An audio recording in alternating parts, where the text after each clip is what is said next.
After a great night's sleep at Little Harbour, we woke up to this beautiful little anchorage.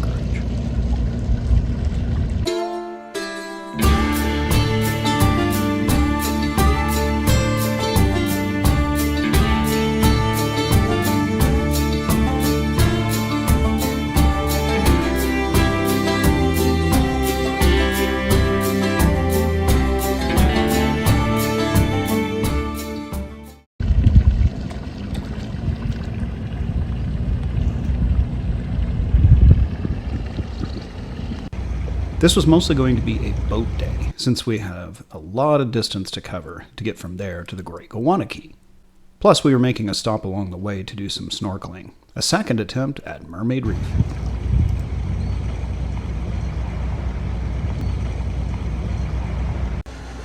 Calvin showed up bright and early to get us on our way.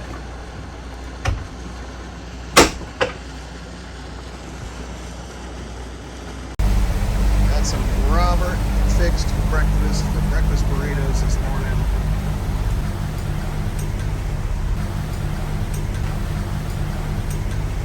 Wind's too light for sailing. We've got the mainsail up. We're just motor sailing.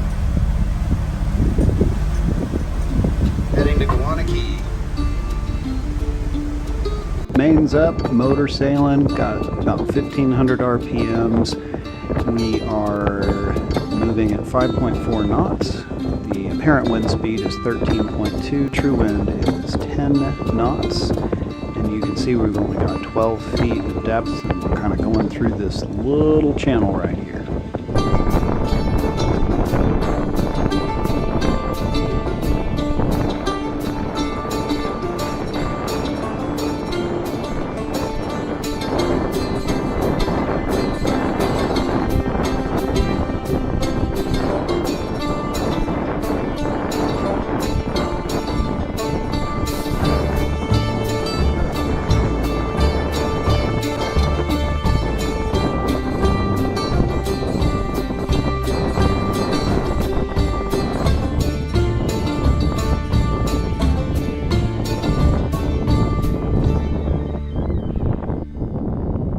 After breakfast, the wind picked up, so we were able to get the sails up and get some sailing lessons in with Captain Calvin.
Heads up. Now we're frying up some burgers for lunch here.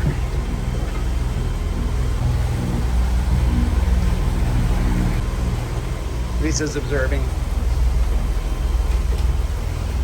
Right now we're going from Mermaid, which is a great snorkel spot, over to where we were the other night at Great Guana Cay. Only got about 5 knots of wind, so we're motoring. No sail up. Captain Calvin's up getting us over there so we can cook.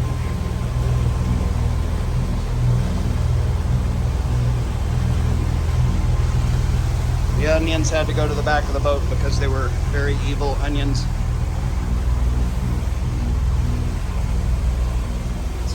gorgeous day, 86 out, good breeze. For being 6 knots, it's at least comfortable out there. Anyway, having a great day so far. We didn't want to motor, but if we had tried to sail the whole way, it would have taken about 9 hours. So it went. Sails out when we got some wind, sails in when we didn't, and we got lessons in between. So Calvin would teach us something relevant to the moment, and then he'd just stand back and let us figure it out. No pressure, a lot of fun, very relaxing. And I know I've mentioned it before, but Cruise Abaco really does have a unique concept here. It's called Captain by Day, Bareboat by Night. The captain is on board to guide you throughout the day, and then leaves you safely moored in a settlement or a secluded cove each evening, every night in a different location, and then picks you back up the next morning and takes you to your next destination.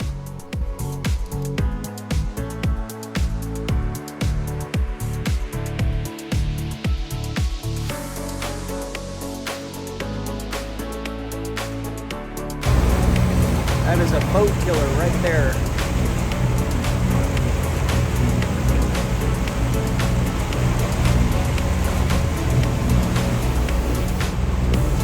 We're sailing into Great Guana Cay right now.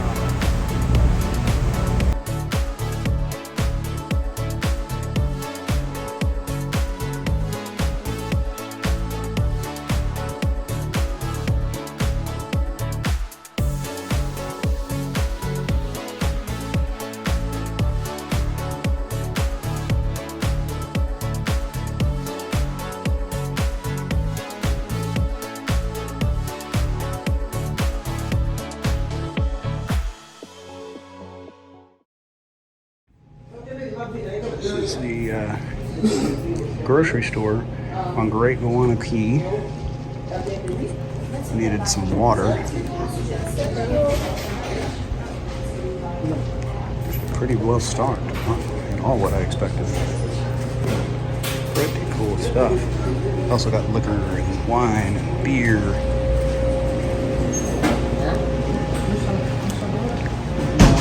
Having fun yet? Hi, Chris. Hi, you having fun yet? I'm great. Why you got a case of water on your shoulder? Because we ran out. We provisioned very well on everything except water. We ran short. So note to self for the next trip, 2 cases of water. Yeah, but the case that we got was 40, so we thought that would be plenty. Well, we drink a lot of water. And that's fine. Yeah, I'm just, it's really cool that they had that very stocked grocery store here on this little island of Guana Cay, and where we got our provisioning at a little grocery store there, Marsh Harbor area marina. We couldn't even find lettuce, but they had everything in there, and that was really cool. That was a really cool grocery store for this little island. But we are approaching Grabbers because our dinghy is on the dock down here, and we're going to put this case of water there, and then we're going to go and check out Nippers. Oh, that's interesting. It's a famous fig tree, I guess.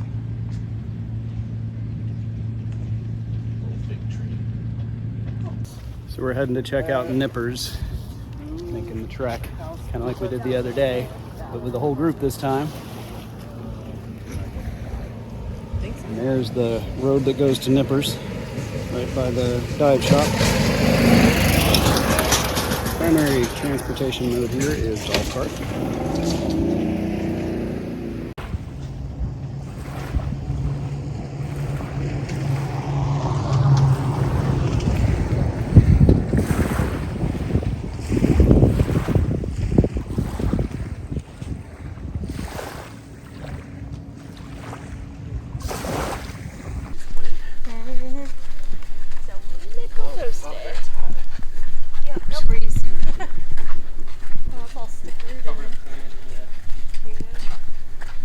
Made this walk the other day.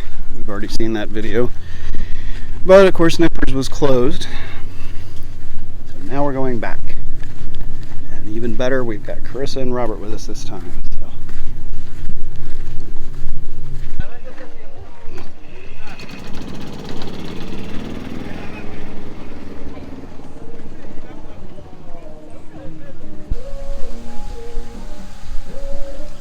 waterfall, I guess. I don't think that was running when we were in here the other day. Kind of a fun addition.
I was doing both.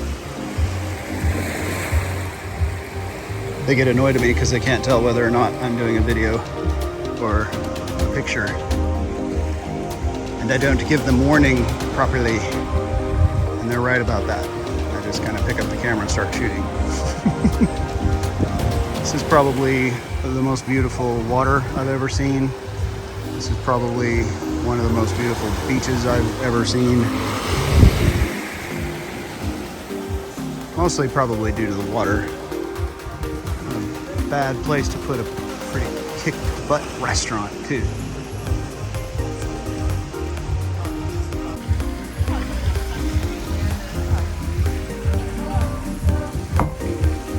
So we decided we're gonna check out the pool situation here. Also, we're covered in salt and sand. So we're gonna get rid of that. They don't have those little shower thingies. Apparently they don't care. The pool's really cool. They've got a sea turtle painted on them. All right, so we're doing a little toast here. $60 worth of drinks at Nippers. Yeah, but hey, pretty kick-ass place. Yeah, they are pretty good.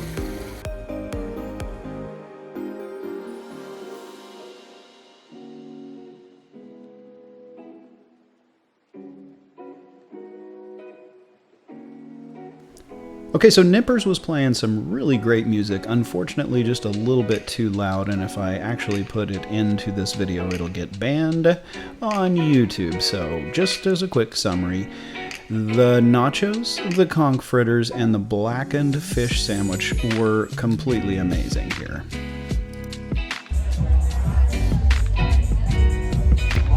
Cracking those on top of that thing right there. Which one's on vacuum?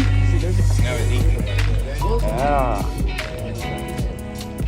And look at all of these little minnows because there's little fish parts everywhere. What were you talking about, Robert? You got some trumpet fish over here. Yeah. They went back under the dock, I think. He's just burrowing in for the night. There's some trumpet fish right there, a little needle. Oh, yeah.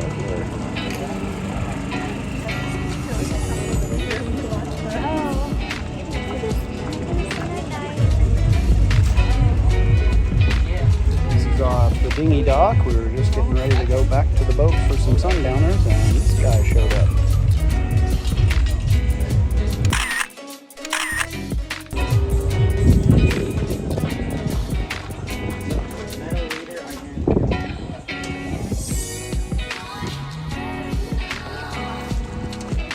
A lot of activity here at the dock tonight. The stingrays. There's sharks? Yeah, there's sharks, barracuda. Oh, where's the big barracuda? He was just right over here, wasn't there?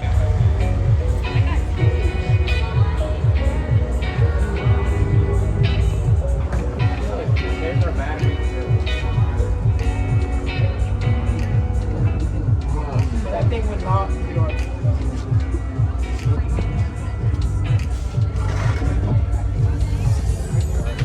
I know, he's so big. Recharge is still over there. He's right here, guys.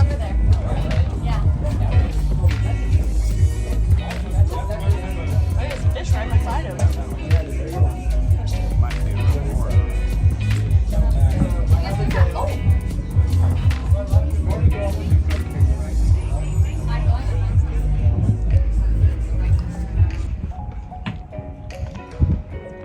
Doesn't look like we're going to get much of a sunset tonight. The clouds are going to cover it up again. This is kind of a fun view that we have right here off the bow of the boat. And there's Lisa. That's my rabbit. It'll be a little windy here. I'll try to shield it as best I can. Really cool view off the back of the boat. And that dock right there is kind of important because there's a big barge that has to pull in there and bring sand from the island. And we were very careful not to block their way. And we just came up here, Lisa and I, to have a glass of wine for each of us. And we're staring at the shore just thinking, hey, what a cool view we have of grabbers and the island over here. And it suddenly occurs to us, this isn't the direction we were facing when we anchored. Fortunately, that means that we didn't drag anchor, otherwise the boat would be out there somewhere while we were eating dinner. Probably on its way to going and crashing into the shore. Wind shifted, boat did 180, re-grabbed, fortunately, and now we're facing 180 degrees from where we were at anchor. Unfortunately, that also means that we are blocking the barge. We don't have authorization to actually operate this boat without the captain here. So about the best thing we could do is come in on the anchor chain a little bit and try to drag her forward and give them hopefully enough room to pull in, but we're not sure. So, interesting times. We're going to deal with that after everybody finishes taking showers. We'll let you know what happens there. So I'll queue up some extra drone footage from this day while I tell you what happened, because we didn't actually record anything about that. By the way, I'm in an Airbnb in San Antonio just getting some videos knocked out and realizing we didn't actually tell this story while we were down there. So we did drag. We drug anchor, and we were sitting on the boat with Carissa and Robert, and he had noticed that Robert had noticed that the boat was moving, and I was thinking it wasn't, so he grabbed the boat hook and we stuck it into the sand, and that was kind of scary because wow, we could actually reach the sand with the boat hook.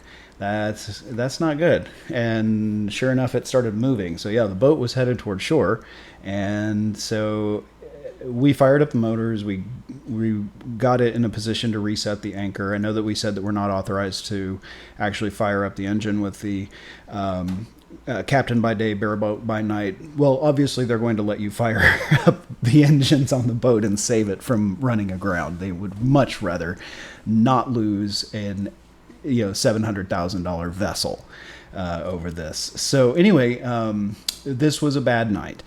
Because Carissa and Lisa went down below, and I needed a flashlight, and so I stuck my head in the window and started yelling, "All hands on deck," and that caused everyone to panic, and there was crying, and I just needed a flashlight, but I just basically ruined everyone's night. But we had a couple of drinks after we got the boat reset on anchor, and all was well, all was safe, and our journey continued. But lesson learned for me, have a little bit more calm in the voice, and don't shout "all hands on deck" unless you've told everybody. That just means everybody come up here and lend a hand. Because some people mean, holy crap, the boat's sinking, we need to get off of it right now. So anyway, yeah, that was almost a really bad night. So I thought I'd update with that, with you guys on that. So anyway, thanks for watching. Really appreciate it. And I can't wait to get the next episode out where we do some more excellent adventurizing in the Bahamas, in the Abaco Islands, and we'll see you then.